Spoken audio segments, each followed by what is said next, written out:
বাবা 10টা টাকা ভিক্ষা দেন। বাবা, আপনি এই যে ভিক্ষা করেন, ভিক্ষা করে কয় টাকা আপনি মাসে ইনকাম করেন? বাবা ওই ধরেন 50-50 টাকা মাসে ইনকাম হয়। বাবা, আমি একটা সরকারি চাকরি করি, 4র্থ শ্রেণীর কর্মচারী। আমার বেতন মাসে 30,000 টাকা। আমি ওই যে গ্রামের বাড়িতে 10,000 টাকা পাঠাই সেখান থেকে। জি। এরপরে হচ্ছে আমার ওই যে যেখানে আমি থাকি সেই থাকা জায়গাটা 5,000 টাকা ভাড়া দেই, হয়। খাবারের জন্য 5,000 টাকা দেই। আচ্ছা।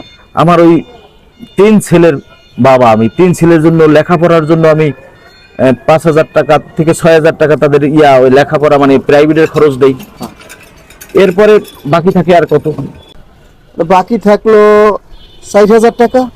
বাকি এই 4,000 টাকার মধ্যে আমি 2,000 টাকা এই অফিসে যাতায়াত খরচের জন্য রাখি, আর 2,000 টাকা যদি বাড়িতে অসুস্থ হয় এই জন্য ওষুধ কেনার জন্য 2,000 টাকা রাখি।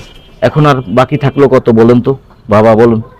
বাবা যে হিসাব আপনি দিয়েছেন এরপর তো আর বাহি থাকে না।